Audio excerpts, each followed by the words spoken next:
Sunday. Now, here are your hosts, Sean Brace and Roy Burton. Ladies and gentlemen, welcome to week 4 of Countdown to Payout here on Fox Sports The Gambler. Roy Burton here. The other voice you're going to hear in a few seconds is Jon Jansen, and we are going to break down all things in the world of the National Football League. A little bit of a weird week this week, Jon Jansen. We've got football on now as we're doing the show. Oh, yeah. We got a little Dublin action. Little football and breakfast. Little Dublin action. Pittsburgh, Minnesota. Once again, Isaiah Rodgers blocks another kick. That makes 3 blocked field goals in 2 weeks. Pretty good showing for the former Eagle. Would be nice if he was playing CB2 here for the Eagles this week. That would be nice. What a very impactful couple of weeks. You cannot be as impactful as Isaiah Rodgers has been for Minnesota. Yeah, no, Isaiah Rodgers, as we were talking about before we went on the air, perfect PFF grade last week, 99.9. Kind of hard to be better than what Isaiah Rodgers did last week. He's getting close to it this week with another block, but he's got a little his work cut out for him because they are currently down to the Steelers 14-6. But we are not here to talk about that game or just that game. We have plenty of other stuff to talk about on this show on Countdown to Payout. Of course, Countdown to Payouts brought to you by our good friends over at Attorney Big Al. 1-800-HURT-123. Injured at work, involved in a car wreck. There's only one man to call, and that's Big Al. Don't think twice. Call 1-800-HURT-123, and Big Al will be on the call. That's 1-800-HURT-123 for Attorney Big Al. Jon Jansen, as you always know, when you hear a big boxing match coming on between 2 undefeated fighters today, somebody's has to go. Eagles 3-0. Somebody's going down. Buccaneers 3-0. 1 o'clock, Raymond James Stadium. Eagles 3.5-point favorites. 43.5 is your total.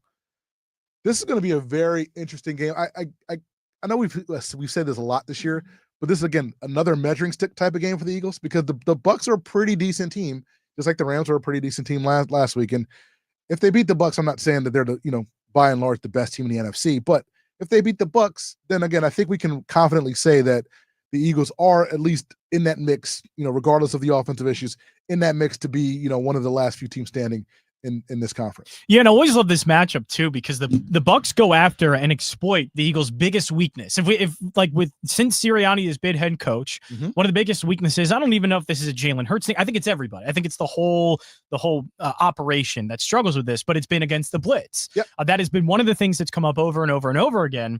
And Tampa Bay has been the one team that has exploited it greatly every single matchup.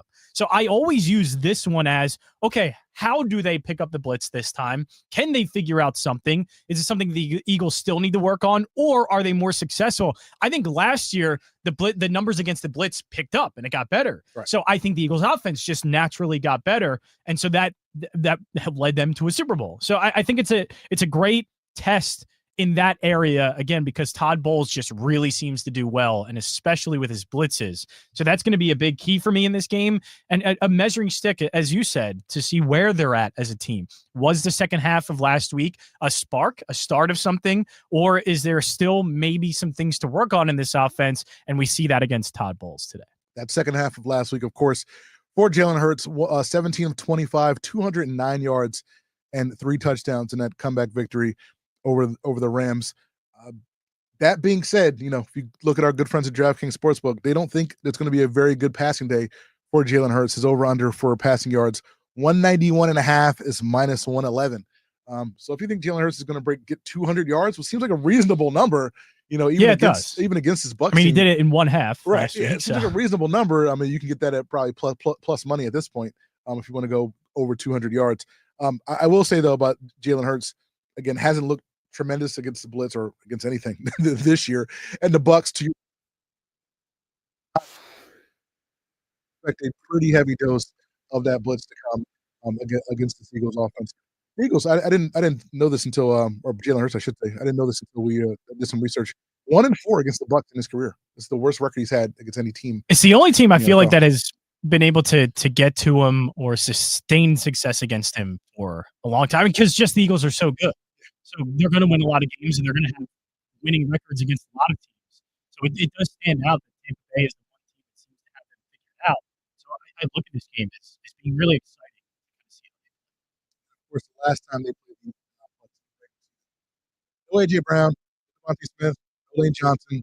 So we had a three wide receivers, Harris Campbell, Johnny Wilson, and John Ross. So again, if you look at the Jalen differently, considering that he basically didn't have most of his weapons last year. John, you and I remember the last time we played the live show. Oh yeah, it closed down. It was that's right. it was That's in, right. was it Nick First Beef? Yeah, Nick First Beef. We're doing the live show. Nick First Beef. I was place in Detroit, go whatever. I was not singing the same tune. I was going into that game like this. Like that was one of the most pathetic. I just want to get to your point because you raised a good point during Natalie's show, right, before the Birds. The Buccaneers have really been like the for a long time. They've been behind a lot of the last the NFC Championship game. Last 25 years. I will never forget that NFC Championship game. Oh, that is the first time I felt heartbreak as a Philadelphia sports fan, and that one hurt tremendously. Joe Juravicious, Rondé Barber. I don't know where you want to start. I don't know which one you want to. The Rondé Barber play is the one that always stands out. Right, that's the one where, like, if I were to see this game in my nightmares, that's the one I see. Like, that's the play, the Rondé Barber play. And the thing is, like, it's not like the Tampa Bay is like this bastion of like success, right? Like they're not the team. They're not a team that's dominated the NFL for the past 25 years. They've just in certain situations, certain very impactful situations, they've had the Eagles number. Impactful is a great way because it's been big games. Yeah, they've had the Eagles number. Well, we've got A.J. Brown on the field for this game. First time in the last 3 games because he hasn't played in either of those last 2 games against the Bucs. So hopefully with A.J. Brown, a little bit different story for the Eagles today against the Bucs. The Eagles offense, I know we've talked about it in general, but specifically 27th in offense, offensive total yards, 29th in passing offense, 146.7 yards per game, and 13th in rushing. That's 122 yards a game. But a lot of that is Jalen Hurts making stuff happen with his legs on the ground. Not super impactful running game so far by Saquon Barkley, only 3.3 yards per carry. But most importantly, when it's crunch time, the Eagles make things happen. 8 red zone drives, 8 touchdowns, first in the NFL when it comes to that. So once they get into the red zone, everything's fine. The problem is moving the ball up and down the field. We haven't seen that consistently for a 4-quarter game. It is, and I think we talked about this last week. Big plays makes everything easier. Yeah. So I think that part is still – they got it last week a little bit in the passing game. That part is still missing from their game. It's just that – and that is the sign of a winning team to me. So if they can figure out some of the other things that they have critical situations down to, they are great on third down, great in the red zone. They're great in yardage situations. They cash in the red zone, not just the red zone, but the goal line when they're in that territory. That is how you win football games. So they are winning in those margins, which means they are going to win close games. You would just like to see it be a close game. You would just like to see some of the other stuff start to happen more. So they get the big plays, and so you're not as reliant on trying to win in those critical situations because that can be really tough to win and sustain over a long period of time. But the good thing is they are well built for it, and I think we've seen that. And when you talk about winning close games, literally no one better than the Tampa Bay Buccaneers.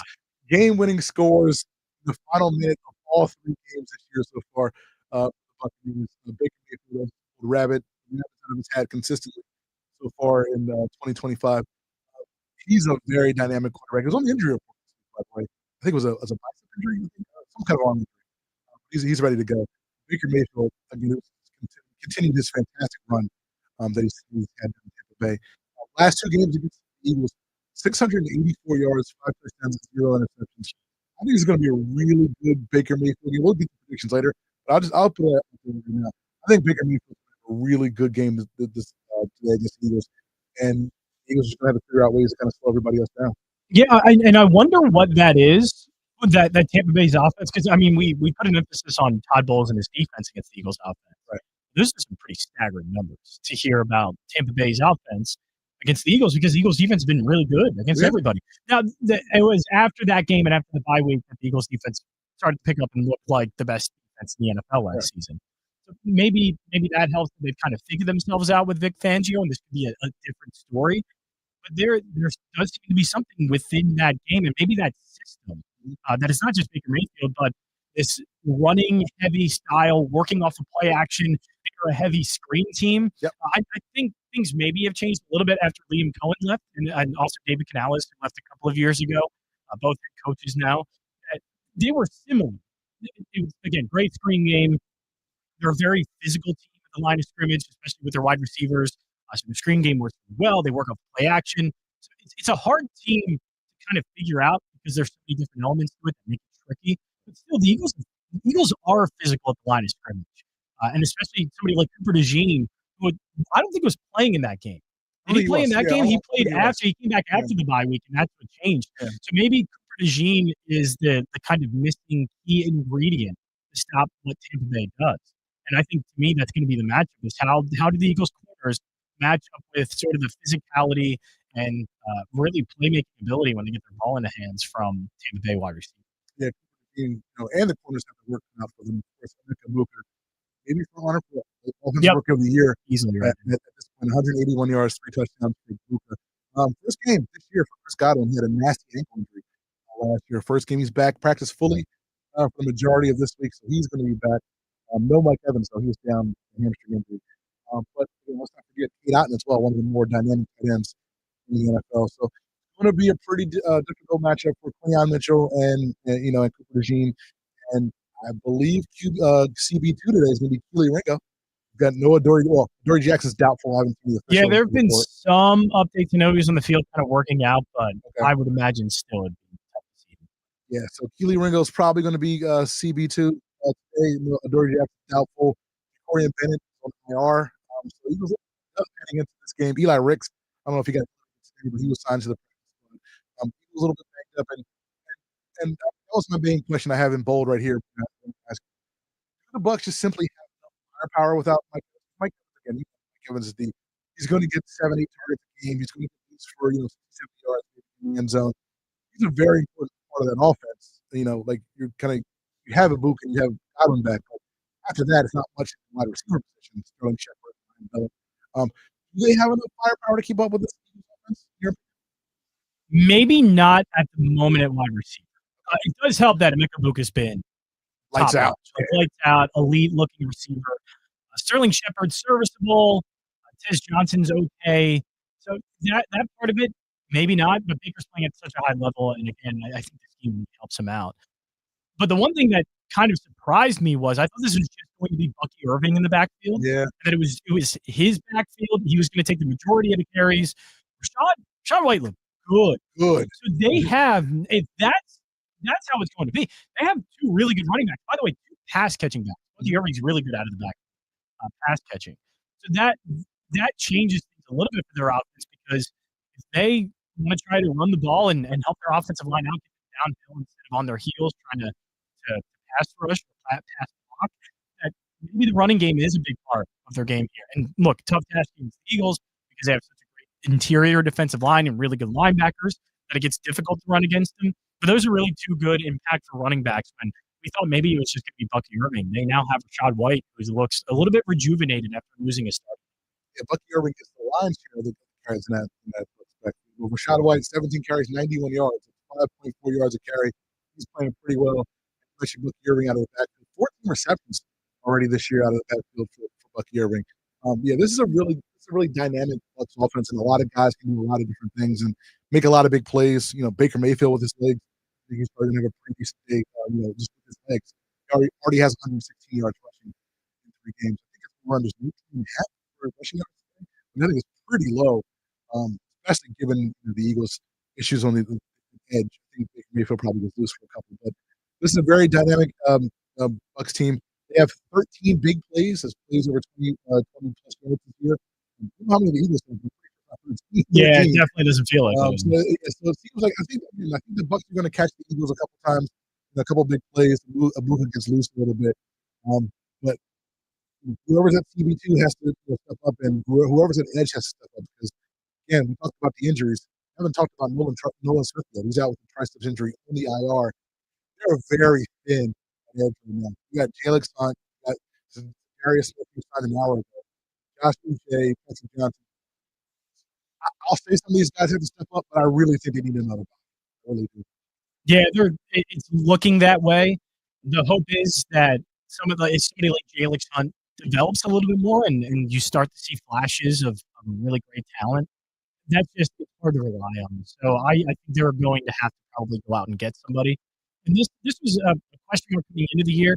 You were hoping that they had some depth. So I think Uche is the one that's kind of playing pretty well. Mhm. Like he's done, but there was another signing that they have, and I'm forgetting his name right now, and he's not. Ojulari? Yeah, Ojulari's not even active. A little bit of like a Rashad Penny situation. They're like, okay, that's a decent guy you figure would be in the rotation and being at least on the active roster, but he's not even active. That is a little concerning that at least one of the two depth pieces isn't actually on the field doing it. So they're going to need something very soon. Yeah, like I don't think Ojulari is the other guy, Owen the other guy, and Okoronkwo. I think they really need to. Jalen Thompson will be fine, and I think he'll step up. But I think they really need at least one more body. Nolan's going to be out 6-7 weeks, and to that point, I mean, I think we have. Are we getting pretty good or very good, play from your interior defensive line? Obviously, Jordan Davis has been fantastic. All DTs with 16 tackles and 3 pass defenses. And when Jalen Carter's not flipping his ring finger at other people, he's been or spitting on his people. He's been fantastic as well. But you can't simply rely on pressure up front, for a 17-week season. So you have to get some help from those edge guys. Maybe I don't know. Maybe you kind of play a little bit, Jahai Campbell a little bit more at edge to kind of bolster that, bolster the pass rush. But they have to do something about these guys on the edge because you can't just have your defensive tackles be your best pass rushers. No, you can, but I guess when you have a special player like Jalen Carter, it's okay maybe to rely on him. But actually, the one guy I'm hoping maybe steps up a little bit, Moro Ojimo, has been a little bit quiet. And we're hearing great things out of training camp, and I thought he was going to be more involved in the pass rush too, in a similar way that Milton Williams was last year. Haven't heard his name all that much. He does have 1 sack, but not as involved or at least seen as I thought he was going to be through the first few weeks, just because of how good it seemed like he looked in training camp. So yeah, you can't rely on that all the time. Interior defensive line getting pressure, but with how special Jalen Carter is, I think it's okay at the moment. To think that he can maybe break some games and in the way he did in the playoffs. So the Matthew Stafford sack in the playoffs, a really good example of that late in the game. So he can disrupt as a pass rusher. It's just eventually the guys on the outside, the edge rushers really need to step up or at least find something because they just don't have anything right now. As we were speaking, the total bumped up a point. So now we're at 44.5 is the total for the game. Eagles still 3.5-point favorites. Just looking at a couple lines from the game that may intrigue some folks out there. Jalen Hurts, as we talked about, again, if you want to do the over 200 passing yards, that's plus money, plus 102. Baker Mayfield 220 plus passing yards, minus 107. 2 touchdowns, Baker Mayfield plus 129. Jalen Hurts plus 158 for a couple of touchdowns. Again, if those lines kind of interest you, like they're out there. Trying to think what else. You know what? I'll say this. I think this is probably also a pretty decent Chris Godwin game. If Chris Godwin's out there, I think he's healthy. And if he's healthy, they're going to throw him the ball a little bit. And I saw savvy vet, man. Just a really, really great player. He's going to find a way to get open. And his receiving prop was interesting because it's plus 4 or 4 plus catches, plus 105. So I kind of like that a little bit because I don't think they would throw him out there if he was less than 100% or close to it. And it's going to be a low number just because it's his first game back, so you don't know what to expect. But if you want to jump on it, knowing that he is an impactful player and he's going to have to be used, it's not just going to be a Buka every play. He's going to have to be used, and he'll be out there, so he'll get the targets, I think. So yeah, it's just how good does he look? The rust, is it going to be a problem for him early? Right. But if you want to jump on a number like that, I do not blame you at all for a wide receiver again that has been so involved in this offense. And his over on receiving yards this morning, 3 hours ago, was 30.5 and minus 111. That's bumped up to 37.5. I still like that number. Again, if he's going to be out there, I can't imagine he doesn't get more than at least 4 catches. And then with 4 catches. Again, unless you're, Tyler Ferguson, who just falls down after he catches the ball, like you're going to get more than 37.5 yards. So officially, Adoree Jackson is inactive. He is officially inactive. Yeah, he tried to warm up, see if he can go, but he is inactive, just kind of as we thought. Yeah, so no Adoree Jackson, no Ojulari, as you mentioned, Drew Kendall, Xavier Gibson. Those are the Eagles, and of course Sam Howell. Those are the Eagles inactives today down in Tampa. I think the Eagles win. I think it's pretty close. I think that totals are right. I think the lines are right. I think it's a 23-20 game. I think we're going to see a pretty healthy dose of Jake Elliott.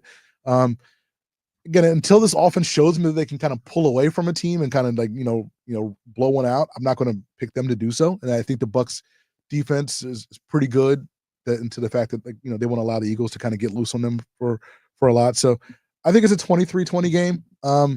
Hopefully it doesn't come down to the last play as it did last week. It's going to. The way these teams are, it is destined to be a last-second game. I hate to say that. I know your heart rate just kind of spikes up a little bit. Can we get Can we get 1 week, right, where it's the fourth quarter, and I'm not – the last week in the fourth quarter, I was like, all right, I was almost – momentum just felt like it was all going their way. Right, yeah. So it's like, can we get 1 week where it's like, all right, you know what? Like, I don't have to worry about this. I can go to the witching hour and see what's going on with Scott Hansen. I get it. We were spoiled last season. We were, man. So it kind of makes sense that we're going to have to go through a little bit more of this. Like last season, like the Eagles will, they'd have a solid lead, and then they would hand the ball off to like Saquon at the beginning of the fourth quarter. It'd just be iced. You'd have a 60-yard run and a score a touchdown. We're like, all right, the game's over. Oh, good times, man. Man, can we just one? Just give me one of those. Maybe next week. Maybe the Denver game was that game. I don't know. But anyhow, that's how I see the game going. Because Bo Nix has not looked good. Oh, my goodness. Absolutely terrible. We'll talk about him in a second. Jon Jansen, what is your prediction for today's Eagles-Bucs game? I'm going to go 23-17. That doesn't say last second, but that also means probably Tampa Bay has the ball late trying to drive and score a touchdown to take the lead. But yeah, I think the Eagles offense is going to at least take some of what they did in the passing game last week and implement it early, get A.J. Brown involved, push the ball downfield, be a little bit more aggressive. Now, the thing is, we talked about this. They were aggressive against Kansas City, just some little things that were making these miscues happen. And finally, in the second half of last week, it all just clicked and it all worked. They were aggressive. I just hope they keep being aggressive. Don't try it a couple of times. Be aggressive. Get the ball downfield early and then work your running game into it. I think that's going to help the running game even more if you're able to kind of back off some of the guys from the line of scrimmage, especially inside the box. And then Saquon Barkley can do what he did last year and in the second half be able to take off. So I think the Eagles offense is going to take some of what they did against the Rams and implement it here. And it's just that Tampa Bay's offense has been shaky to start. Baker's good, but they have found themselves in some bad situations, or at least not capitalizing on good drives the way that the Eagles have had. When the Eagles are knocking on the door, they usually blow right through it and they end up in the end zone. Not really the case for Tampa Bay all that much. So they're not winning in those margins the way the Eagles are. So I think that's going to be a problem for them in this one. And of course, part of Tampa Bay's issues has been, injuries on the offensive line. Of course, Chris Godwin not there. Chris Godwin back this week. Tristan Wirfs back this week, officially active and in the lineup for the Bucs. So should be a fun game. Should be a very entertaining game. We'll talk about that more on the other side. But we have some other stuff to talk about, Jon Jansen. We have a full slate of Week 4 games in the NFL to get to, and we have some cards to rip. Yeah, we are going to rip some cards here. I came bearing gifts. Yeah, John brought some gifts. We're going to rip some cards. We're going to talk about the players. Hopefully, we'll pull an autograph, and maybe, we'll be able to retire. John, what do you think about that? That's fine with me. Pull a Patrick Mahomes auto. There you go. Patrick Mahomes signed in this one. Oh, well, you guys might be witness to something very, very special. I will shut down this entire stream if we do that. Over. Man, you might be able to witness something very special in the next segment of Countdown and Payout here on Fox Sports The Gambler. Hey, Sean Brace here, and guess what? The cash contest is back. Starting next Monday, listen up for the keyword at the top of every hour, 9 times a day, and all you have to do is go to our website, and you could enter to win $1,000. That's it. The cash contest is back, happening again for the next 8 weeks right here on The Gambler. 9 times a day, top of the hour, keyword, enter to win $1,000. Who hooks you up more than The Gambler? Nobody. If you're 55 or older and into that whole saving money thing, T-Mobile has an exclusive phone and internet bundle just for you. Right now, get 2 unlimited phone lines plus 5G home internet for just $30 each per month with autopay, plus taxes and fees. And with 5G home internet, setup is easy with just 1 cord and no technician needed, which is great if you're also into that whole keeping it simple thing. Switch now and experience the best mobile network in the U.S. Visit your local store to start saving. T-Mobile, it's better over here. Based on analysis by Ookla of Speed Test Intelligence data Q4 2024 to Q1 2025. Ookla trademarks used under license. Unlimited on our network. Customers on voice plan may notice speeds lower than other customers and further reduction if using more than 50 gigs a month due to data prioritization. Video streams and SD on this plan. Home internet pricing after $20 and monthly bill credit plus $5 per line without autopay. Debit or bank account required. See 5G device coverage and access details at T-Mobile.com. This isn't just a game, it's a once-in-a-generation event. The Harlem Globetrotters 100-year tour. Celebrate 100 years of high-flying dunks, 100 years of show-stopping moves, and 100 years of changing the game. Bring the whole family and be part of the legacy. This game is once in a century. Be there at Xfinity Mobile Arena on March 1st. Go to HarlemGlobetrotters.com for your tickets to the 100-year tour. Brought to you by BetMGM. Own your moment. Make it legendary. Download the BetMGM app today. Must be 21 years of age or older to wager. Please gamble responsibly. Gambling problem? Call 1-800-GAMBLER. You know what's great about your investment account with the big guys? It's actually a time machine. Log in and zoom. Welcome back to 1999. It's time for an upgrade. At public.com, you can invest in almost everything. Stocks, bonds, options, and more. You could even put your cash to work at an industry-leading 4.1% APY. Leave your clunky, outdated platform behind at public.com. Go to public.com and fund your account in 5 minutes or less. Paid for by Public Investing Inc., member FINRA and SIPC. Full disclosures at public.com/disclosures. Stop settling for weak sound. It's time to level up your game and bring the boom. Hit the town with the ultra-durable LG X Boom portable speaker and enjoy vibrant sound wherever you go. Elevate your listening experience to new heights because, let's be real, your music deserves it. The future of sound is now with LG X Boom. And for a limited time, save 25% at LG.com with code FALL25. Bring the boom. X Boom. Hey, man, you all right? Need me to call 911? No, call Top Dog Law. Get top dollar for your accident at topdoglaw.com. Once again, that's topdoglaw.com. The Gambler. Philly's home for all things sports gambling.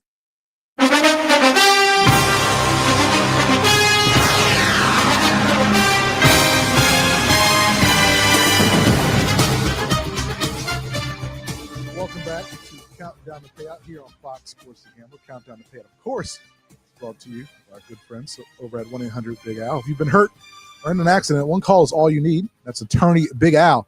With years of experience fighting for accident victims, Big Al knows how to get you the maximum settlement you deserve. Don't let the insurance companies push you around. Big Al and his team are available 24/7 to fight for your rights. So remember, if you've been injured or in an accident, call Big Al at 1-800-HURT-123. That's 1-800-HURT-123. Attorney Big Al, he's got your back. John, I have a confession to make. Oh, what's that? You played the Fox Sports, or are playing the Fox Sports, Oh, NFL man. intro music. Some of the best music when it comes to sports. Okay. But what's the? I remember like when I was younger, I used to like make it a point that at 12:59 every Sunday, I would have Fox on, and then when that song came on, I would do like the T.O. pose when he stood on the star. Okay, yeah. And you had because that was football. It's like I would stand there, put my arms out, spread my arms out wide. Yeah. I was like, this is with football. arms wide open. Yeah, with arms wide open. I was like, this is football. This is a Sunday. I feel blessed. I would do that every Sunday. That was my son. That's how I started. That is actually kind of amazing. That's how I started every NFL Sunday, like in my 20s. Like I was alone. Awesome. I was alone in my living room, but that's I was like, you know what? Like, just Sunday, by yourself. Sunday, This is a blessed day. This is a blessed day. The Fox Sports morning music is going. This is a blessed day. I'll admit it. You know what? I'll Maybe admit I should start doing that. I'll admit it. I'm not gonna lie. I don't take for granted my NFL Sundays. So I do think that, but I have not actively and openly expressed it like that. These are as Sean Brace says often, we don't get a lot of these a year. So we should, be blessed and be thankful when they come. Even if we have to talk about some terrible games, and we do some this week because there are some terrible games on the slate, we should be blessed and thankful that we get 18 of these. Right. Maybe this is terrible to say. But all I do is either want to watch football or think about watching football. So so when we're here and in the moment, I'm so glad. And when it's not here, all I'm thinking about is when it's going. When it's coming back. That's it. I don't care. So I've tried to embrace my summers more, but I can't do it because all I'm thinking of is, well, training camp's going to start in a couple months. Yeah. And then when training camp's here, it's like season starts in a month. That's all I can think about. It consumes my brain capacity more than like 90% of the time. So even when we get a Commanders-Falcons game without Jaden Daniels, without Terry McLaurin, with the Falcons team coming off a 30-0 shutout at the hands of the Panthers, you're still thankful and blessed. Is that correct? Yes, I feel blessed today. I felt blessed yesterday. Good slate of college football. Very good. And those games ended up all being pretty good. The Penn State one kind of out of nowhere ended up being pretty good. Not the result I think some people wanted around here. Yeah. I do have a bone to pick. I won't say the name of the establishment, Roy, but yesterday the biggest college football game, maybe of the season, was happening at 7:30, kicked off around like 7:45, right? Mm-hmm. So I go into an establishment at 8:00 and I wouldn't think anything of it. If I walk into a bar that has TVs, I automatically assume the biggest game of the week is going to be. Seems reasonable. Not on. And I am not the person that grinds my gear so much. I won't sit down and go, hey, can you change the TV? I'm like, if you don't have it on now, that means I don't know if I want to be in a place like this. Ooh, that's oblivious to what is happening. So I found another establishment. They had the game on. So I ended up there. Just saying, if you have TVs on and it's a either college football, NFL Sunday, you probably better have the biggest game of the weekend on. So were there other games on?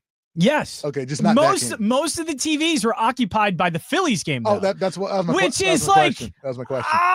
Come on, we gotta think smart here. Exactly. This game means nothing. It was already. I think it was 5-0 by the time I got into there. Yeah. Maybe we should be watching the other thing. Yeah, you got to know your audience. Yeah, you got to just like if you work at those places, just kind of know what's going on. All you got to do is check out, hey, maybe somebody's going to want to watch the Penn State-Oregon game today. That's a good point out of you by saying, you know what, I don't know if I want to be here. Because I've been in the place where I'm like, you know what, can you turn the game on? They turn the game on, it's fine. But if you aren't aware, if you're not cognizant. Yes, that's what I mean. That this game is on, Actually, it's like, should I be giving you my money? It's so funny. It upset me so much. I walked out in a matter of 5 seconds. I went in, saw every TV and went, there is not a single one with the Penn State game on. I walked away. I didn't even sit down and go, hey, can you turn the Penn State? Do you not have the Penn State? I just went, nope, and went out. Yeah, and found another place. That's good awareness. That's a good awareness. You were scanning the field. Like yeah. You looked at the field. You know. Not like Carson Wentz, where Not he like just chucks it up, whatever he sees, doesn't matter, and he's going to try and make it work. Yeah, no. two INTs. So smart decisions from me. If I got to check down, I got to check down. Yeah, like listen. Like if you need, again, Jon Jansen, if he comes in as your backup quarterback, won't burn the house down. Yeah, right. He's gonna. I will have the big game on. Okay, I will do what's necessary. I will do the easy things. Okay, the little things right. Washington, Atlanta, not quite a big game though. Washington still 1.5 point favorites. Last I checked, 44.5 is that total. Again, no Jaden Daniels, no Terry McLaurin. Just an absolute messy situation at running back with Chris Rodriguez, Jeremy McNichols, and our good friend Bill, Ja'Cory Krosky-Merritt, who was banged up this week, but he's expected to play. I can't suggest any of those running backs from a fantasy perspective, although I think today is probably going to be a pretty good Debo game and a pretty good Zach Ertz game. So if you are inclined DFS fantasy-wise, I think you want to lean on those two guys because I think they're going to have a pretty good showing today against the Falcons. It is already just a tough part of the season. It's a few weeks in. Yeah, we're 4 weeks in. Week 4. Well, as Washington's offense is one of the better examples of it.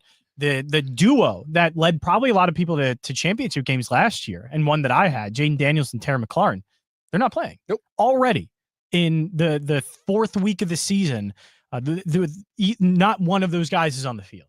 So yeah, it's already getting very tough. Now the good thing is Marcus Mariota's a good, and so I don't know where the targets kind of go. Maybe again running the ball with Big Bill is going to be. Isn't that his nickname? Maybe yeah. Bill. Yeah, maybe Bill. Bill. Yeah, Bill is could get involved. The only good thing is I at least have seen Marcus Mariota work really well with the offense that Cliff Kingsbury has, and seems like they can, even in a game like this on the road. Atlanta's kind of desperate a little bit right now because they just lost a division game against an opponent that you should probably beat twice in your division. So they're a little bit desperate, backs against the wall already in week 4. So they're going to get Atlanta's best shot. But I really liked what I've seen with Marcus Mariota in this offense. Yeah, Mariota wasn't bad last week. 15 and 21, 270 yards and a touchdown. Also ran for 40 yards and a touchdown last week. But that running game situation, again, you had 11 touches for Chris Rodriguez last week. You had 9 touches for Bill Ja'Cory Krosky-Merritt last week, and Jeremy McNichols snuck in most. Well, he had the most yards, only on 4 touches, but he had a touchdown on 78 yards on 4 carries. So didn't get that many touches, but he broke a long 60-yarder. So again, maybe he gets a lot of touches this week. Yeah, it's just a really weird, amorphous situation at running back. So fantasy wise, I can't suggest any of those guys, but Debo and Zach Ertz are going to get just about all of the work from Marcus Mariota in terms of the tight end and receiving spot. So kudos to them, because I think they're going to be pretty good. Atlanta, I know you didn't. Oh, there we go. I know Jon Jansen wasn't a big fan of this man. He benched him in his fantasy league. I think this is probably a good Kyle Pitts day. I am team Kyle Pitts. Thanks, today. Roy. I am team Kyle Pitts today, especially in DFS. $3,600 in DFS for Kyle Pitts. The Commanders allow the seventh most points to the tight end position. I should have put in Kyle Pitts. I knew it. Yeah, I think this is a Kyle Pitts day, man. I really, really do, especially after last week. So I'm sorry, John.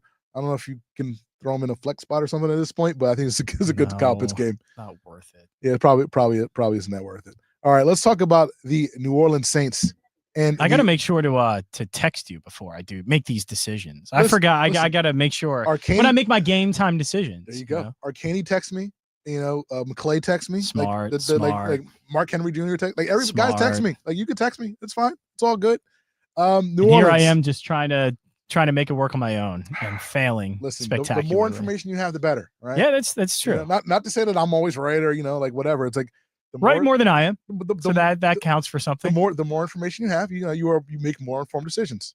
And I would like to make an informed decision about this game, New Orleans at Buffalo, because 15.5 is a lot of points, John. It's a lot of points. Like I am not comfortable typically laying 15.5 points. That being said, if I'm going to lay 15.5 points on a game between two teams, it's probably Buffalo and the Saints, because the Saints are awful. like they're not very good on offense. And Buffalo, as we've seen, 420 yards on offense a game. They scored 30 points in every 3 games. I just don't see the Saints even close to keeping up with this Buffalo Bills team. So I have no problem laying this 15.5. Am I crazy? No, I don't think you are. I do want to be cautious about it though, just because the Saints have been in closer games for the most part this season.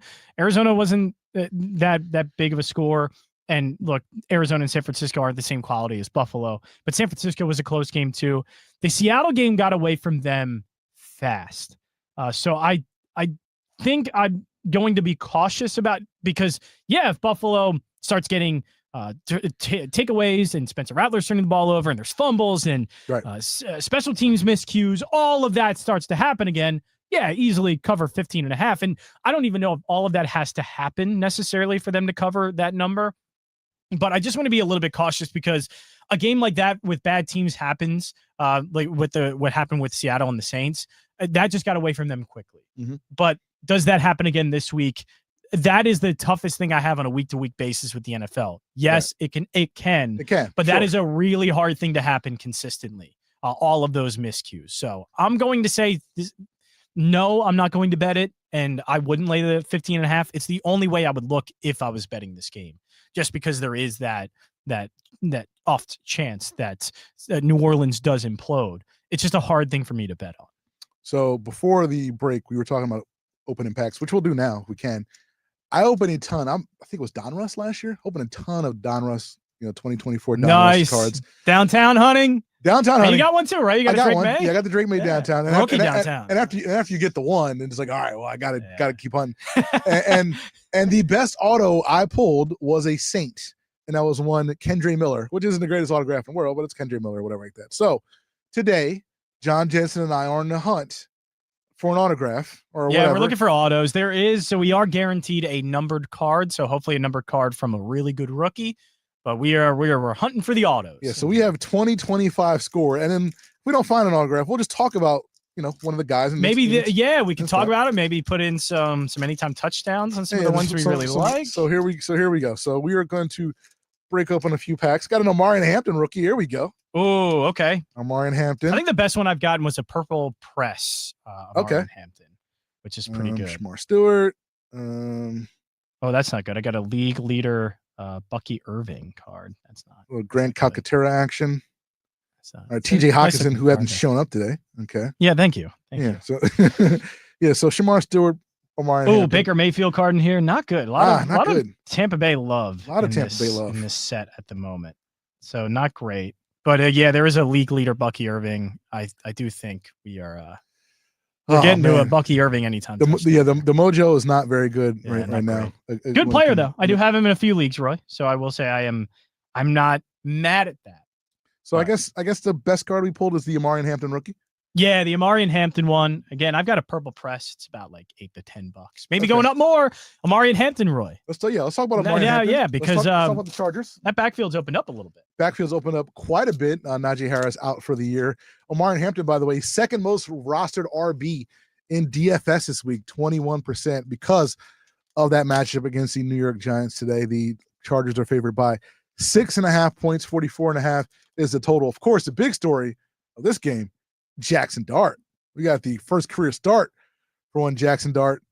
Is this a move because Jackson Dart is ready, or is this a move because Russell Wilson was throwing the ball into the stands last week? Like, is Russell Wilson just that bad where they had to make the move, or do they think that 4 weeks in now, Jackson Dart's just ready to go? There's a lot of reasonings, I think, for it.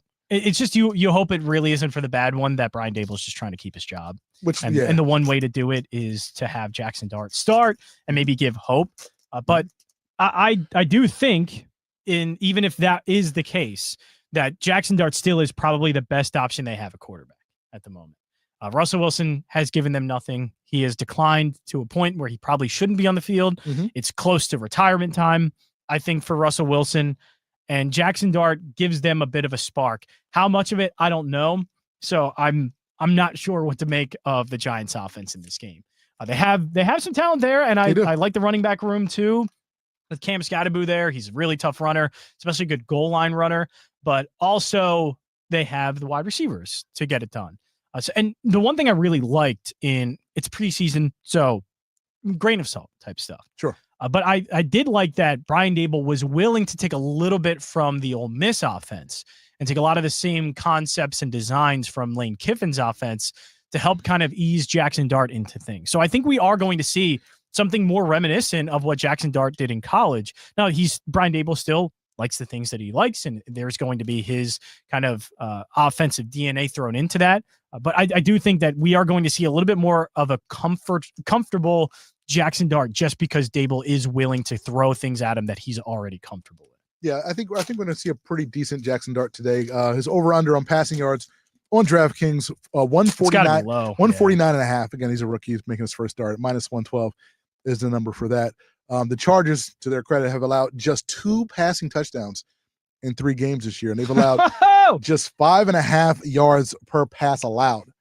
So again, not the best team that you want to throw the rookie quarterback into when it comes to throwing them into the fire, but Jackson Dart is going to get the start today for your New York Giants. We got an auto, Roy. We got an autograph. Not a great one, but we got an auto. Yeah, it's Aiden O'Connell.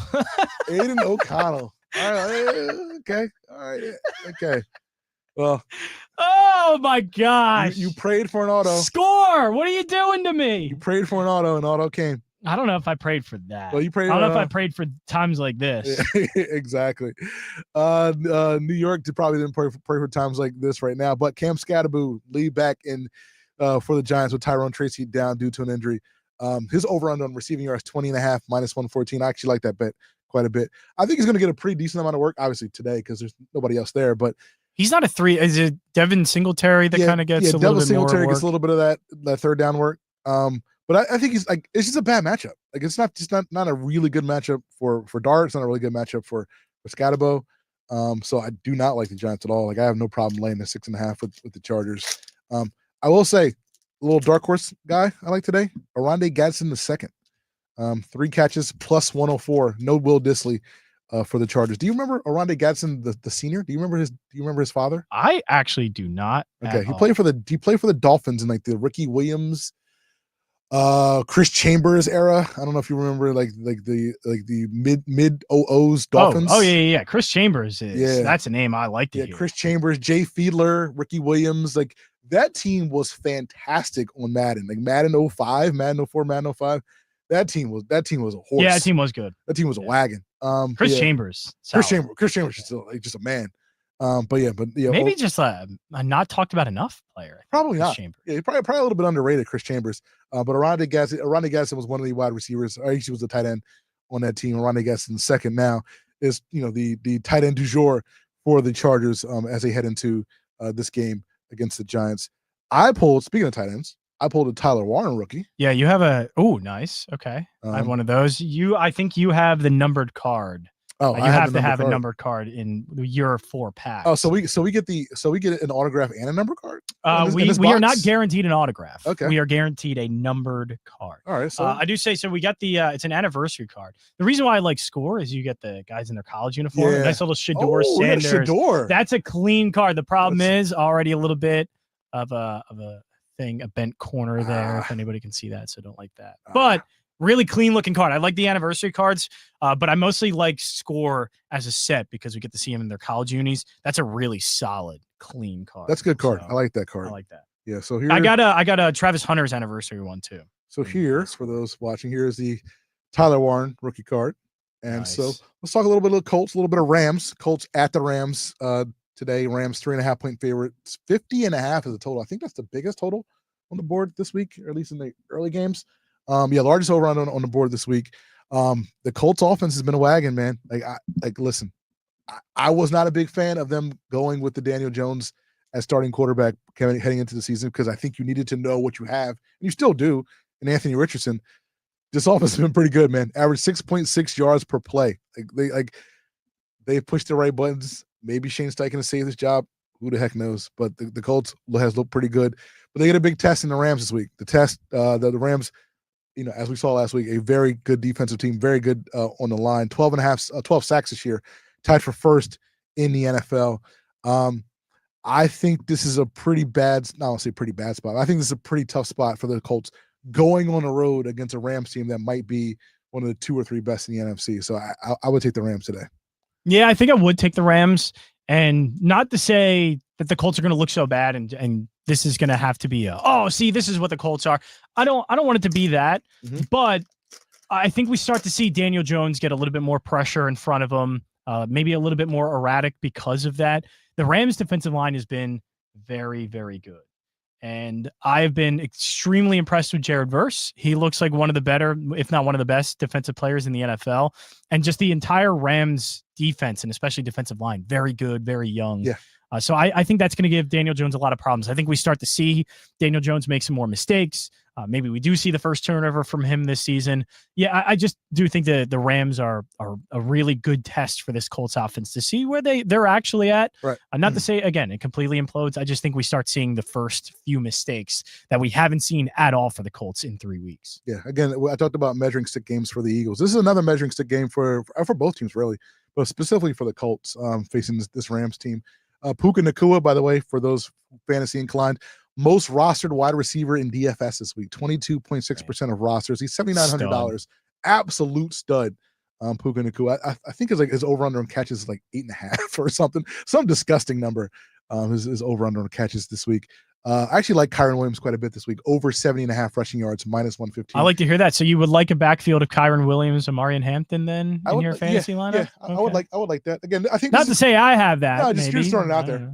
Just throwing it out there. But no reason. I think this is a game where the Rams get up early, and then the Colts probably have to throw to come back, and then the Rams just kind of control the game, running the ball with Kyron Williams and Blake Corum. So I think over 70.5 rushing yards for Kyron Williams. I like that bet a lot. And by the way, Matt Stafford, rostered in less than 60% of ESPN fantasy leagues. Matt Stafford's a solid quarterback. He's probably better than, he's better than some quarterback starting in your fantasy league. Maybe it's not your team, but there's some starter on some fantasy team in your league right now whose quarterback, who they start every single week, is being outperformed by Matt Stafford.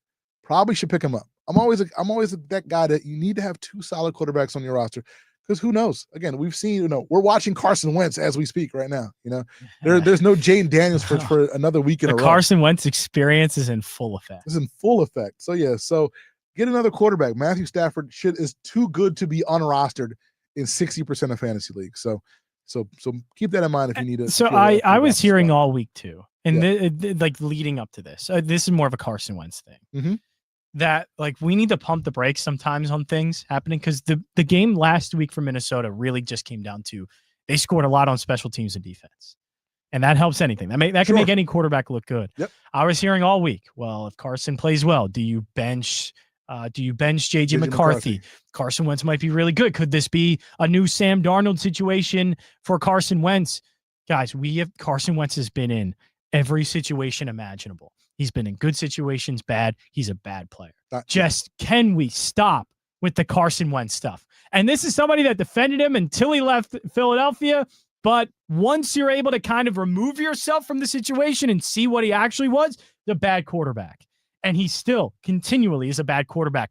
All of that conversation leading up to this game to me was wild. That we're like, well, maybe Carson Wentz can be the next Sam Darnold.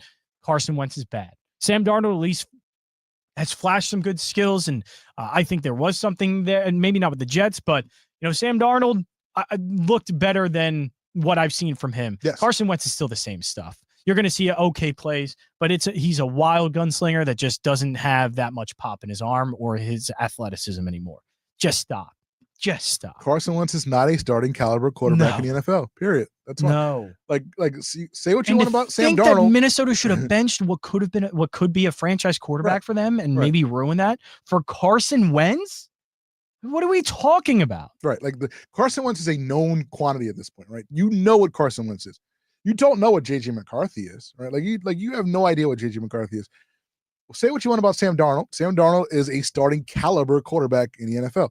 Same with, Geno Smith. I'm just throwing names out there. There are guys, if you're going to rank all the quarterbacks in the NFL, these guys are in the top 32. We know Carson Wentz ain't. Carson Wentz is probably not even a top 10 backup if we're being honest with ourselves. He's not at all. Yeah, absolutely not. So again, to say that Carson Wentz should start ahead of JJ McCarthy is insane. It's absolutely insane. And obviously today is going to stop the narrative because he's looked absolutely horrible, in this game against the Steelers in Dublin. Before we go to break, John, I pulled the number card. Ooh, what do we get? Anything good? I pulled the number card. And the number card is a quarterback. Oh, that's good. It is a quarterback of a team. But is it like Aiden O'Connell territory? It is a quarterback of a team we talked about already in this segment just now. Oh, no. Spencer Rattler. Ladies and gentlemen, Spencer Rattler's teammate, Tyler Shuck. Oh! We got a Tyler Shuck numbered card. Tyler Shuck 105 out of 399. Oh, that's gorgeous. Look at that card, dude. It's a beautiful card. Okay. Right there for you. So in the card world, to me, that ends up being one of the more valuable cards we got out of this, because that's a rookie quarterback that if he starts at some point, which by the way, just do it in New Orleans. At some point. Come on. The guy's like 26 years old. He's played 5, 6, 7 years of college football. If the guy can't start now, then what are we doing? Yeah. Just start him and see what you got. Spencer Rattler's obviously not the guy.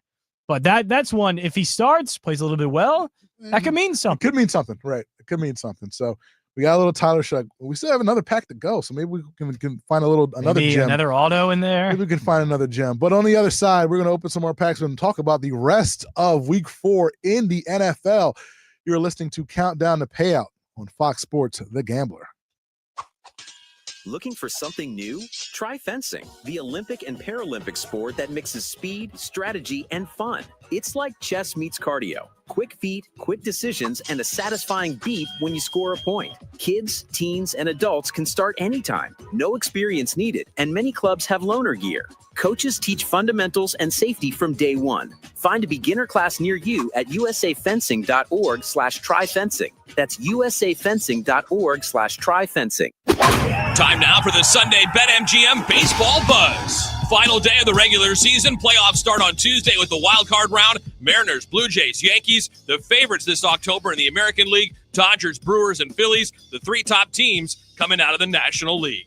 Step up to the plate with BetMGM, an official sports betting partner of Major League Baseball. Bet on any MLB game to activate an odds boost token. If your boosted bet hits, you'll score a bigger payout. No opt-in is required. MLB trademarks used with permission. BetMGM and GameSense remind you to play responsibly. See BetMGM.com for full terms. 21 plus. This U.S. promo offer is not available in Mississippi, New York, Nevada, Ontario, or Puerto Rico. Gambling problem? Call 1-800-GAMBLER. Available in the U.S. For New York, call 877-8-HOPE-NY or text HOPE-NY 467-369. For Arizona, call 1-800-NEXT-STEP. For Massachusetts, call 1-800-327-5050. For Iowa, 1-800-BETS-OFF. For Puerto Rico, 1-800-981-0023. Subject to eligibility requirements. Rewards vary and expire in 1 to 7 days in partnership with Kansas Crossing Casino and Hotel. And that's your Sunday BetMGM Baseball Buzz.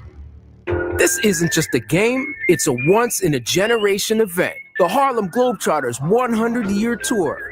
Celebrate 100 years of high-flying dunks, 100 years of show-stopping moves, and 100 years of changing the game. Bring the whole family and be part of the legacy.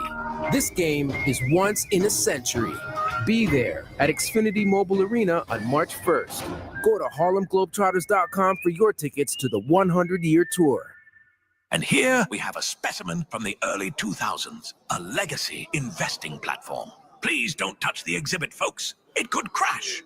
Ready to step out of the financial history museum? At public.com, you can invest in almost everything: stocks, bonds, options, and more. You could even put your cash to work at an industry-leading 4.1% APY. Leave your clunky, outdated platform behind. Go to public.com and fund your account in 5 minutes or less. Paid for by Public Investing Inc., member FINRA and SIPC. Full disclosures at public.com/disclosures. Back to school time means more traffic on the roads. Streets are packed and accidents are up on the rise. If you or a loved one are involved in any accident whatsoever, Uber, Lyft accident, car wreck, slip and fall, only one man to call. That's 1-800-HURT-123. Call my man Big Al. No fee until Big Al wins, and that's what exactly he does. Once again, 1-800-HURT-123. Call Big Al today. Hi, I'm Chef Franklin Becker. You know the jingle. Now discover the facts about Ozempic, a GLP-1. There's only one FDA-approved Ozempic made by Novo Nordisk. Learn about the real thing. Talk to your healthcare professional today. Call 1-833-OZEMPIC or visit Ozempic.com to view the medication guide and to learn more about Ozempic. Semaglutide injection 0.5, 1, and 2 milligrams.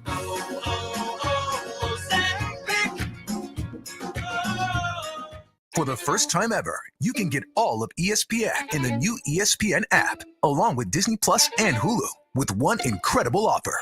The most live sports, biggest blockbusters, and most talked about shows. Get it all in one bundle for $29.99 a month for 12 months. Visit Disney Plus Hulu ESPNBundle.com for details. Ad-supported plan auto renews at regular price. Currently $35.99 a month, subject to change. Unless canceled. Ends 1/5/26. Terms apply. Parking shouldn't slow you down. ParkWiz gives every driver a shortcut. Book ahead, save up to 50%, and skip the hassle of circling the block. Park smarter, park faster. ParkWiz. Download the ParkWiz app today and save every time you park. Spreads, totals, and all the prop bets in between. It's The Gambler. This is the story of the one. As a maintenance supervisor at a manufacturing facility, he knows keeping the line up and running is a top priority. That's why he chooses Grainger. Because when a drive belt gets damaged, Grainger makes it easy to find the exact specs for the replacement product he needs. And next day delivery helps ensure he'll have everything in place and running like clockwork. Call 1-800-GRAINGER, click Grainger.com, or just stop by. Grainger, for the ones who get it done. If you're 55 or older and into that whole saving money thing, T-Mobile has an exclusive phone and internet bundle just for you. Right now, get 2 unlimited phone lines plus 5G home internet for just $30 each per month with autopay, plus taxes and fees. And with 5G home internet, setup is easy with just one cord and no technician needed, which is great if you're also into that whole keeping it simple thing. Switch now and experience the best mobile network in the U.S. Visit your local store to start saving. T-Mobile, it's better over here.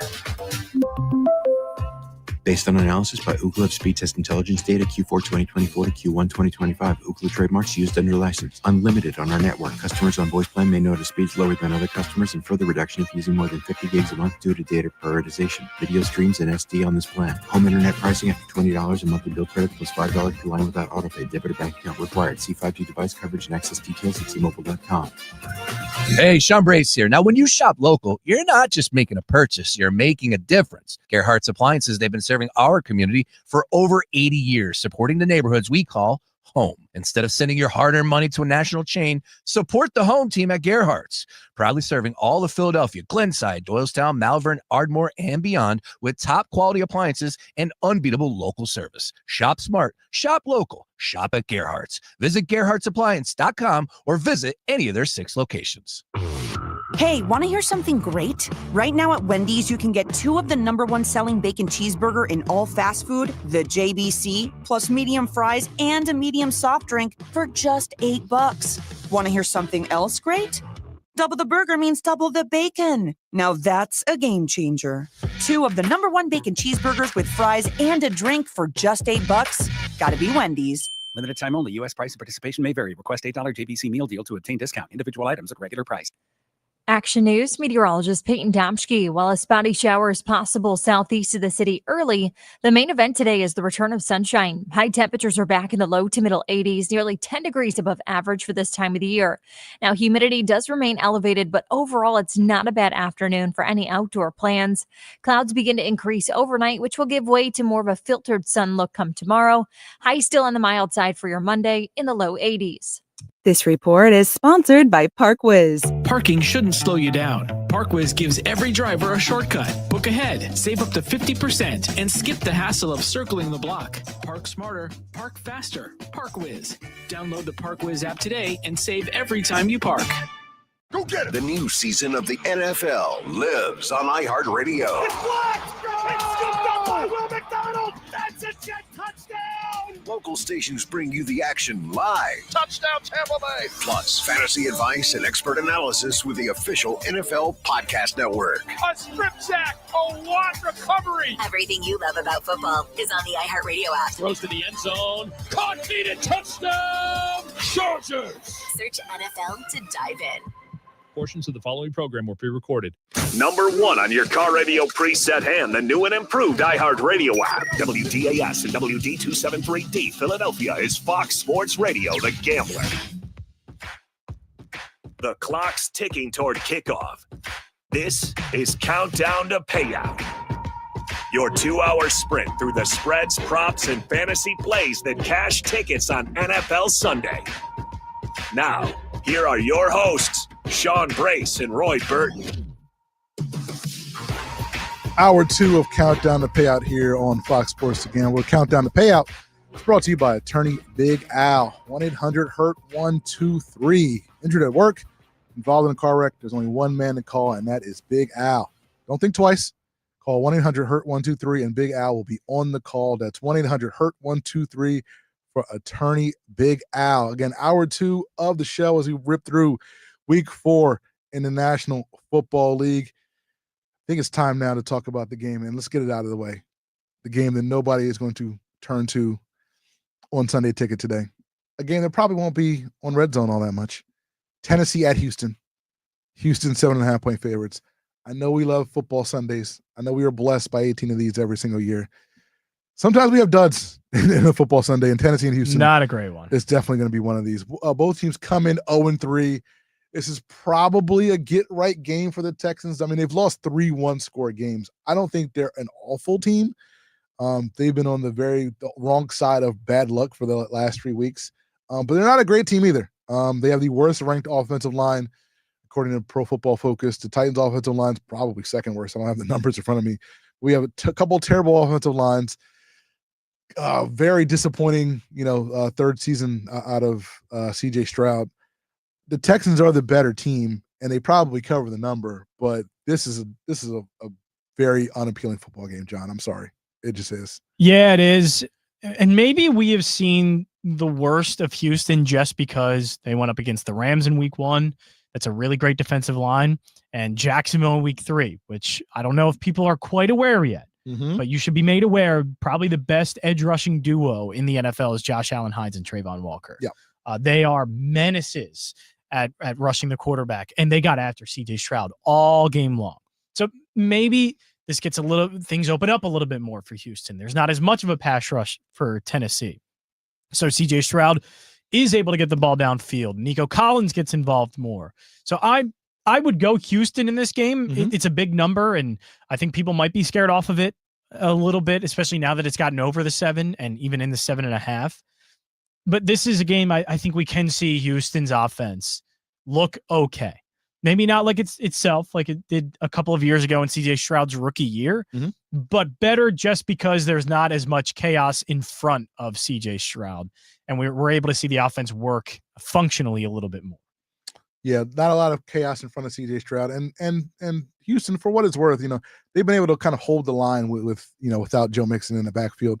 Nick Chubb has looked okay, but Woody Marks looks like he looks like he is on the verge of taking that job away from him. He played almost half the snaps last week in week 3 for the Texans, and he's available in nearly 75% of ESPN fantasy leagues. So if you want to get out ahead of the folks in your league, you might want to put a flyer in on Woody Marks. I think he's probably going to get the lion's share of those carries in that backfield pretty soon. Now, granted, I know the Texans aren't that great of an offense, but they're not bad.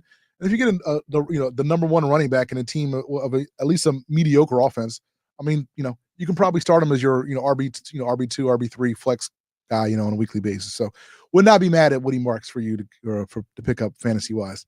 Could this be a sneaky high scoring game? You have those 2 bad teams that kind of come in. Yeah, right. And it's like, all right, this team stinks. It's going to be like 7-0, right?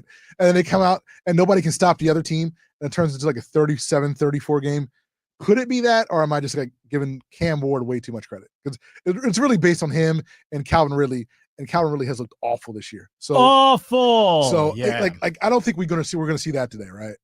That sneaky high scoring game. I don't think so. And credit where it's due, at least for Houston, their defense is not the problem. These have been very low scoring games.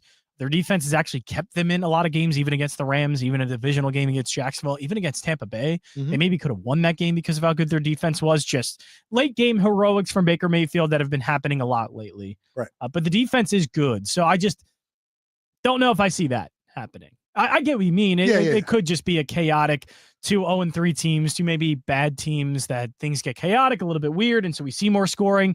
But there is one thing that has been consistent for both of these teams in this game. The only unit that has been consistent enough has been Houston's defense. Yeah. So I think they give Cam Ward a lot of problems. All right, let's switch gears. Let's talk Cleveland at Detroit. Detroit 9.5-point favorites. It's a pretty big number for this game against a Detroit Cleveland defense that's been very good this year in many aspects. They allow 2.3 yards per rush, first in the NFL. Of course, Detroit has one of the better running games in the NFL. Jahmyr Gibbs, David Montgomery. And David Montgomery's looked fantastic. I'm pretty impressed at how good he's looked and the amount of work he's gotten in that backfield, even though Jahmyr Gibbs still getting 60% of the touches. David Montgomery's looked good. He had a fantastic week last week. Again, the Sonic and Knuckles, one of the better backfields in the NFL. Detroit, 11 red zone touchdowns this season, second in scoring, first in EPA per play. Maybe this is the a movable object, unstoppable wall kind of thing, or whatever, or unstoppable force kind of thing. Because Cleveland's pretty good, and Cleveland's they've shown to be able to stop the run. I don't think they'll be able to stop the Detroit run this today because I think Detroit's so dynamic on offense. But it's a pretty interesting game to see how good the Lions can be, if they need to kind of change up their offensive philosophy. Yeah, it'll just be interesting to see the consistency now. We've seen a couple of games from them offensively that have looked really good.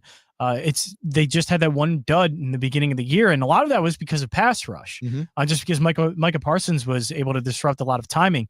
Now they're going up against a guy that just as good, probably better, in Myles Garrett. So if he can disrupt timing again, right? How do they adjust? What is the adjustment there? Do they run the ball more? How do they kind of negate what was a problem in week 1? So it'll be interesting to see. The thing is, I think Detroit's offense is going to be fine. That's the one thing about Detroit that I think is a little bit forgotten because Ben Johnson moves on and it's all talked about like, oh, well, it was Ben Johnson's offense. Right. Ben Johnson did this. He was the catalyst for them to be great. And I think he helped out a lot. The scheme's very good. It's already helping out. I think with Caleb Williams, we're seeing an improvement every week. But Morton's offense is very similar, but the pieces are there. That did not follow Ben Johnson. That stayed in Detroit, where they still have a great running back duo, and they still have like one of the best wide receivers in Amon-Ra St. Brown, and they still have a really great tight end in Sam Laporta. I know they lost Frank Ragnow, and that was the only question: is the offensive line going to be what they were in previous years, just because they were so dominant?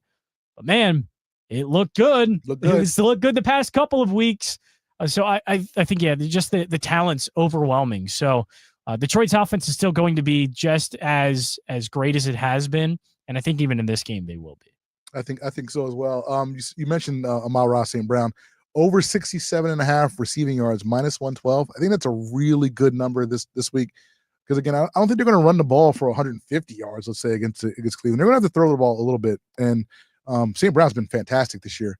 And Cleveland has been susceptible to the pass. So I think Amon-Ra St. Brown, I like that over the over on that total.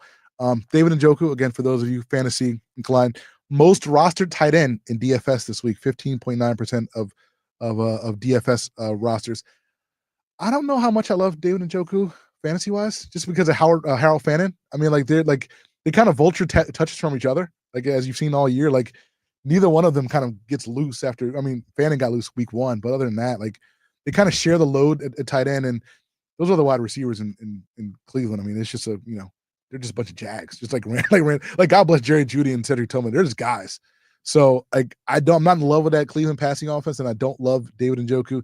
It's one of those weird situations where I just don't love any of those pass catchers. Green Bay's the same way, Buffalo's the same way, right? Where like none of those pass catchers you can say without a doubt is going to get 7-8 targets a week, right? Because just so many guys can get the ball that I don't feel comfortable with anybody. So I don't know if you feel the same way about Cleveland, but. Yeah, I don't like that offense. And man, if you're going to look at the spread, one of the things to still be concerned about, and they won last week despite it, and they do win somewhat a little bit despite it. The turnovers from Flacco are just consistently every week. Yeah. And that against a team like Detroit, we saw it with Baltimore. Baltimore, one fumble changed the entire game for them. So that fumble was costly, and you don't want to give an offense like Detroit more opportunities than they already have. I think Cleveland's going to give them those opportunities. So maybe the offense, I don't know where to go fantasy wise. I don't know for even player props, just because there's so many different mouths to feed and there's not one dominant player, but still the turnovers are there. That's the one consistent thing I see from them. And that's where I go to Detroit. I think Detroit's offense could have another big game. Speaking of turnovers, how about those New England Patriots?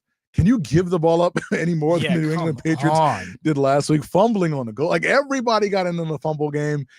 Drake May even threw an interception, but this has to be, right, John? Like this has to be Ramondre Stevenson time Trevion Henderson time, because after start running. After Ramondre Stevenson fumbles on the goal line, after Antonio Gibson fumbles, after like everybody just gave the ball up all over the place.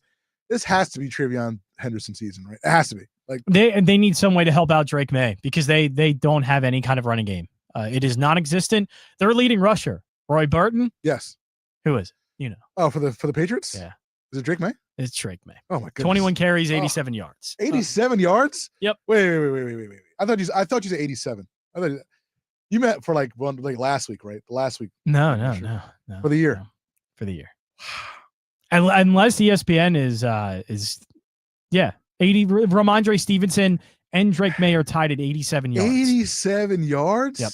I think Drake May is over him because he has a higher average yards per carry. This is week 4. This is week 4, my brother. Not one player over 100 yards rushing. And here's the thing. Drake May's been playing pretty well, all things considered. Needs help. You need to help him in any way. So he's not getting any kind of a run game, and then you're starting to fumble. So I think if you're able to give him a run game, a little bit more play action, that things open up more. But it's been heavily reliant on Drake May as a passer, or just dropping back and making anything work. That is really tough on a second-year player, especially when your offense, your skill position players, at least pass catching wise, aren't that good. Right. You're not a passing team. No. You should be a running team that is able to get your passing game going off of the running game. But they're not able to do that because they've been pretty brutal. They need something to get going in the running game. And if it can't happen against Carolina, it's just never going to happen. Yeah, your best wide receiver is Keyshawn Butte.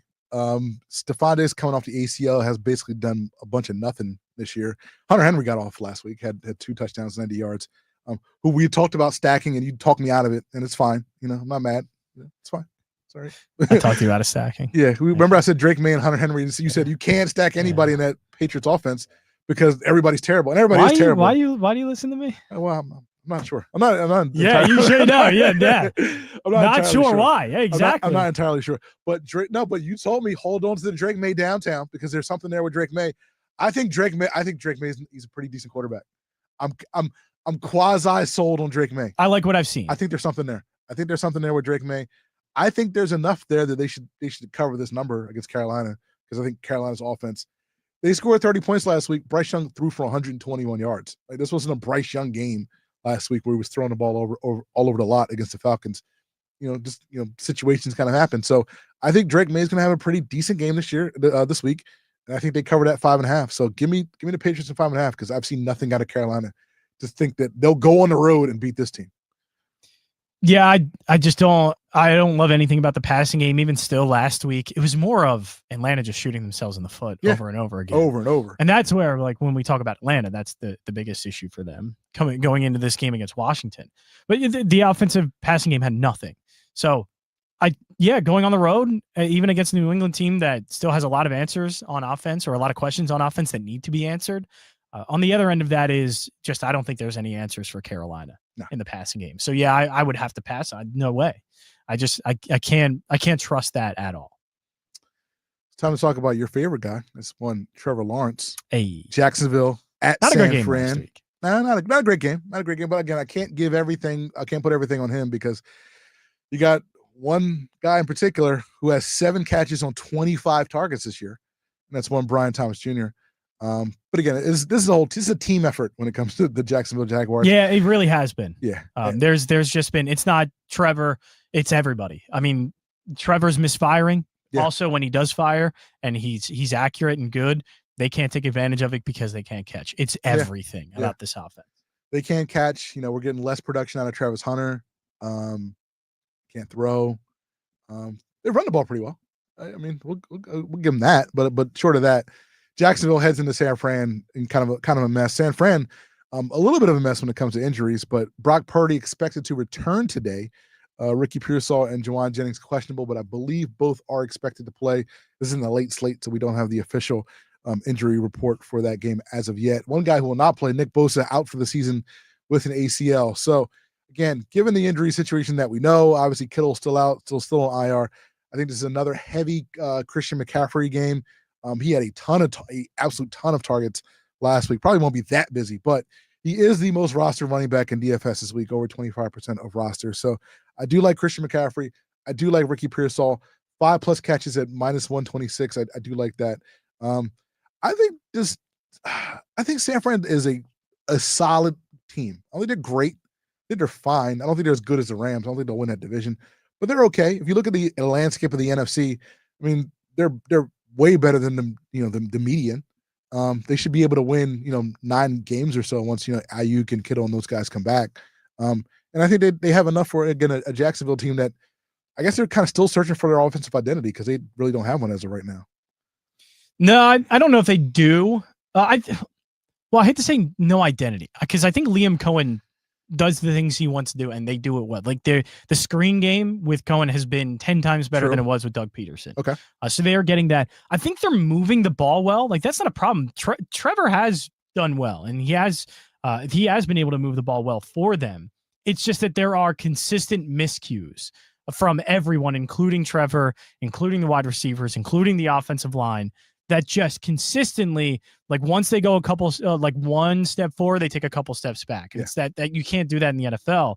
But I'm going to take my chance here with Jacksonville in this game. Really? Just because I have seen movement. I have seen the offense that has looked functional. And I think Liam Cohen runs a really great scheme and a great offense, and it's worked in Jacksonville. It just has to get cleaned up. And I think it can, and it will in this game. And if they clean it up, I think they're playing better than San Francisco at this point. San Francisco has Christian McCaffrey, which is great, but there's a ton of injuries already. Yeah. And losing Nick Bosa is a big deal. So now the pass rush isn't going to be nearly as good. I think Jacksonville can come away with some points here. I think the offense is going to be more opportunistic than they have been. So give me Jacksonville in the 3.5. That's fair. I don't hate that. Let's move on to another game in the 425 window. A game that looked a lot better at the beginning of the season. Things changed a little bit when these teams both come in at 1-2. Baltimore at Kansas City. Of course, the loser of this game goes to 1-3. Probably on the outside looking in when it comes to the playoff race. If they lose this game, Xavier Worthy is back for the Chiefs this week, following that the shoulder injury injury from he suffered in week 1. This is a weird game for me, right? Because like usually, like in most situations, I'd be like, oh, you know what, like Kansas City, like this is a get right game for them. They'll get off the mat and they'll be fine or whatever like that. And this is a really good spot against a Ravens team that cannot stop the run. Like they just, like we saw, they get gashed by the run against the Bills and basically all season. The Chiefs can't run the ball. Like Isaiah Pacheco cannot run the football. Kareem Hunt cannot run the football. Like this should be a game where the Chiefs just control the ball for 35 minutes and just run all over the Ravens and win the game 20-17. I don't see how the Chiefs can do that. Like I just don't. Like I don't think they have the personnel. Like I think the Ravens win this game just because the Chiefs can't hang on to the ball and keep it away from the Ravens.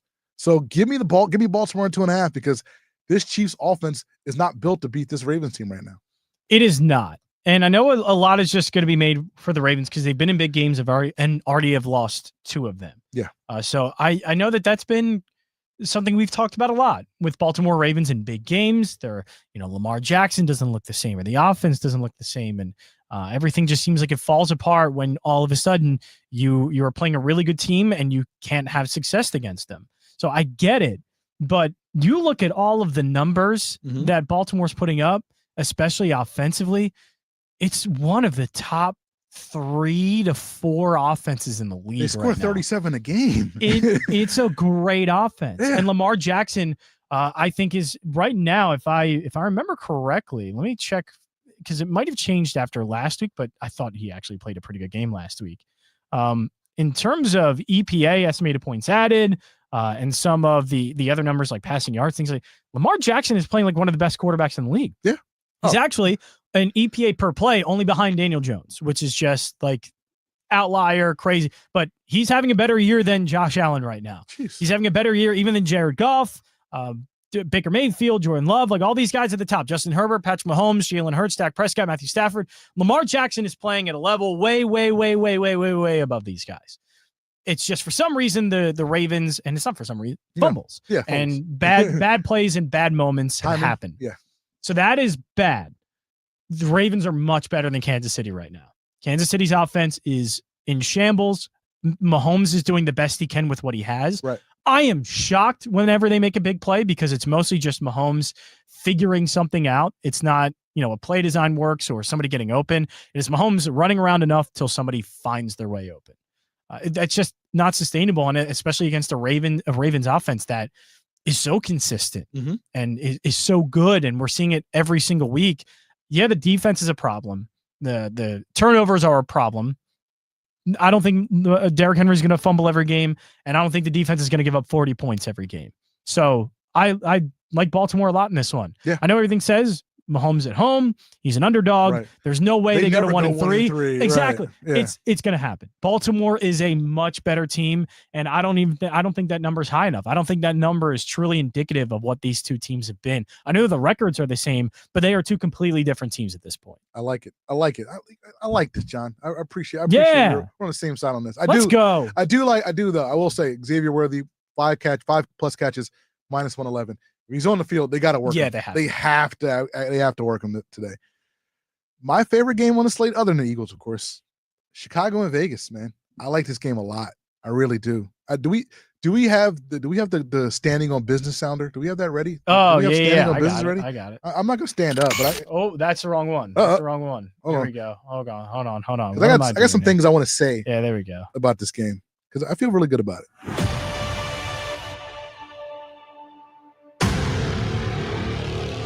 This is Standing on Business, where we separate the winners from the losers, the real from the fake. Ladies and gentlemen, that's epic. Geno Smith is going to be a top 10 fantasy quarterback this week. I love this Raiders offense this week. You can throw all day on the Bears. Jalen Johnson out for the year. You can throw years on the Bears. Love Geno Smith. Love Jacoby Myers. Love Brock Bowers. Not a big fan of Ashton Jeanty this week. That's here or there. I think this Raiders, I don't know if they win. I think this Raiders offense puts up some really crooked numbers this week, especially fantasy-wise. And these guys, extraordinarily affordable in DFS. Geno Smith, $5,400. Jacoby Myers, $5,400. Brock Bowers, $5,800. He's a tight end. I love these guys. Like I have these guys, Myers and Smith and Bowers, in a ton of DFS lineups. I think Geno Smith, 250 and a couple at least is the floor for him against this Chicago defense. Chicago's allowed 8 passing touchdowns this season. That's the most in the NFL. I think these teams just go back and forth. Like this total's 47.5. I have no problem betting the over in this game because I think both of these teams easily put up, 24, 27 points. So give me the over in this game. Give me a very strong game by Geno Smith, and at the end of the day, top 10 fantasy quarterback in week 4, John Jansen. Yeah, I like the game in general for points, just because I think the Bears offense can actually just score. Yeah. It's not the best offense, but Ben Johnson finds way. And that's why I maybe had one too many shares in Chicago's offense, because like just the natural floor with Ben Johnson as your offensive coordinator is pretty high. And we've been able to see that. Have they reached their ceiling? Maybe Dallas was the first time they've reached it, or have at least shown what a ceiling could be for them in a Ben Johnson offense. But the floor has been pretty consistently good, even though the team itself has not been offensively, just the numbers pretty consistently good. So even I like Caleb Williams in this game. If you want to go with Caleb, Roma Dunze has been, man, he's taken over. Yeah. I thought too much or too highly of DJ Moore, and just because he's been there and he has this rapport with Caleb Williams, it seemed like that DJ Moore was still going to be the number one guy. Ramadunze is the number one guy. The number one guy. The numbers have been excellent: 16 receptions, 227 yards, 4 touchdowns. So I just think overall in this game, give me both offenses. I'm great with Geno. I'm great with Caleb. I'm great if you want to go Jacoby Myers, Ramadunze. I'm there for all of it. The running backs, stay away from both DeAndre Swift, I think, and Ashton Jeanty. But the passing game, I'm there. I'm in. Now, Chicago is there. They are 26th in rushing yards allowed. So if you want to go Jeanty, that's fine. I wouldn't touch. I just don't trust them as an offensive line. Same. Yeah, because again, I saw. I think it was like half the carries he got last week. He was either hit at or behind the line, which should never happen on half of your carries by your number one running back, especially when you have a running back Ashton Jeanty. Like let's let the guy get hit like 3 yards down the field. Like maybe, like let's block a little bit and let him get some running room. But yeah, not the greatest situation so far for that line for Ashton Jeanty. Not a fan of DeAndre Swift at all. Don't touch him. I know he's a little banged up as well. I think Kyle Monangai in a couple of weeks might sniff around at that job if Swift doesn't pick things up. But Roma Dunze, to your point, has scored in every game this season. Love him. I think this is an absolute shootout potential in the desert for Chicago and Vegas. Last game on the slate for today, of course, is the Jerry Bowl. Green Bay at Dallas.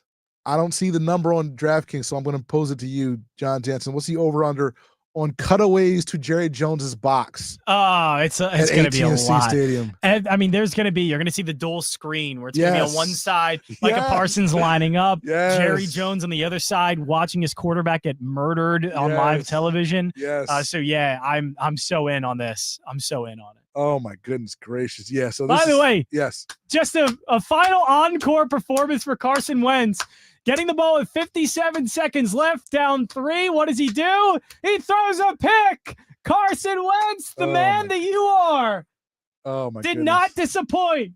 We thought there was going to be some shenanigans from Carson Wentz. We got some shenanigans. Hold on. Oh no, they overturning it? No, the official word just came down. Carson Wentz pass incomplete. What? Bailed out. Do not put dirt on the man's grave yet. He's got that's absolutely a pick. No, but did he? Yeah, no, my God, what? No, I'm saying, but did he get both feet down? Oh, absolutely did. Not according to the folks in New York. I guess they're in New York, right? The reviewer. That's insane. Yeah, so no interception for Carson Wentz, baby. He is still alive, ladies and gentlemen. The 58 seconds left. Still alive, Carson Wentz. But yes, picture in picture, Micah Parsons, Jerry Jones in the box. This game probably would have been a little bit more enticing for me if CeeDee Lamb was there, but there's no CeeDee Lamb out there. So I just don't see how the Dallas can kind of keep up with Green Bay. And I know Green Bay's passing game hasn't been all that, well, I'll say the receivers haven't been all that great, but Dallas has allowed the most points to fantasy quarterbacks this year, 27.9 points per game. Probably going to be a big Jordan Love game. Who does he throw to? Who the hell knows? Probably Matthew Golden, but I have no idea. So I'll go Matthew Golden because I like his prop. 4 catches plus 129 for Matthew Golden.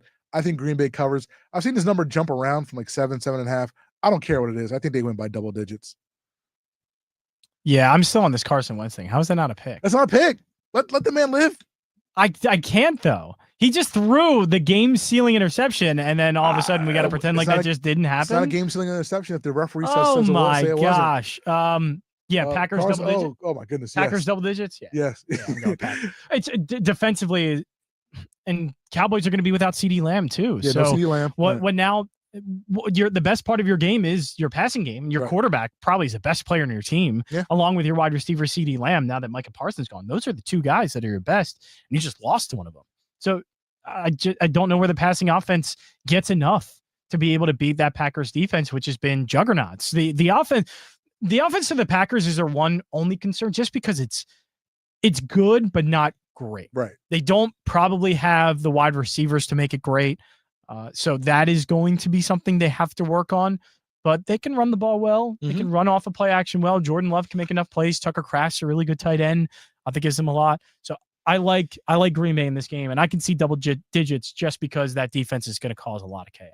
All right, that runs down the Sunday lineup. We won't have time to get into the Monday games, but we have a couple minutes left. So, Jon Jansen, can you break out the crystal ball for us? Because I want to see what we were going to be talking about on Monday. Every coach has a game plan. Every bettor has a hunch. But we've got the crystal ball. Let's see what the future holds. All right, week 4 in the NFL. We have got a couple games on Monday we won't talk about, but Monday, I guess Tuesday, once everything is all said and done, once everything is put to rest, okay, what are we going to be talking? What's going to be the big story in the NFL as we head into week 5? Jon Jansen, what do you have? Oh, I don't know. Big story. The Eagles figure things out. Because the easy one is Micah embarrasses Jerry. Micah embarrasses Jerry. On Sunday Night Football. Like Micah. You know what? I'll say it. If Micah wins again. If you don't want to say it, I'll say it. Micah embarrasses Jerry, and puts the stake in the not that they really have any, in the stake in the Dallas Cowboys' chances of winning the NFC East. Completely. I think Dallas could be done this week if they get smashed on Sunday Night Football. Just done. Just physically, emotionally, spiritually. Because again, if CeeDee Lamb's gonna be out for a couple games, you get smashed at home, against Micah Parsons, who gets a couple sacks and whatever. I think Dallas is done. So yes, I'll say it. Dallas done. Week 5 done. Do not have to worry about them at all for the postseason this year after Sunday. I'm going to go with the Eagles. The kryptonite no more. Tampa Bay. All right. I think the Eagles played better in this game. All the stuff said about how Tampa Bay has played against the Eagles and Todd Bowles, what his defenses have done to the Eagles, all the things you said about Baker Mayfield too, and the numbers he's put up against them. It seems like a kryptonite, but kryptonite no more. Eagles win this game and just seem to be marching forward towards maybe another deep postseason run. But I think last week, second half was a pivotal turning point for them early on in the season, and I think they take that into this game. I like that. Kryptonite no more. I like that. Do we still print papers anymore? Like print actual newspapers? I think so. That'd be a nice little, back I know. page. I should see. Nice little back page headline. If only I could write. That's why I gotta talk. I gotta yap because I can't write. Eagles. But that's a great headline. I like that. Somebody hire me. Somebody hire Jon Jansen. Let him do both jobs because we need him here. Run things. Again, the ship doesn't run it by itself. So let Jon Jansen be the writer and be the board op here and the man of all traits and co-host. And at some point, I guess Sean Brace will be back, but who knows? Yeah, who knows? Do we need him? I don't think we need him, but I mean, his name is on the intro, so I guess we need a new intro. It's not that he doesn't want to do it. Maybe he just likes listening to us. Maybe he's like, man, I'm a fan of the show. Let's just keep the boys. We need rolling. a new intro because Sean Brace is not here. John Jansen and Roy Burton. I know we do. Yeah, you know what? Let me officially get an intro. We need an intro. All right, Eagles Bucks 1 o'clock, Raymond James Stadium, 89 degrees at kickoff. Heat index somewhere in the 100s. It doesn't matter. We think the Eagles are going to pull out a victory anyway. Thank you guys for joining us here on week 4 of Countdown and Payout. We'll be here with you next week. Same bat time, same bat channel. But until then, go Birds. Fox Sports Radio, The Gambler. Now, total traffic for Philadelphia.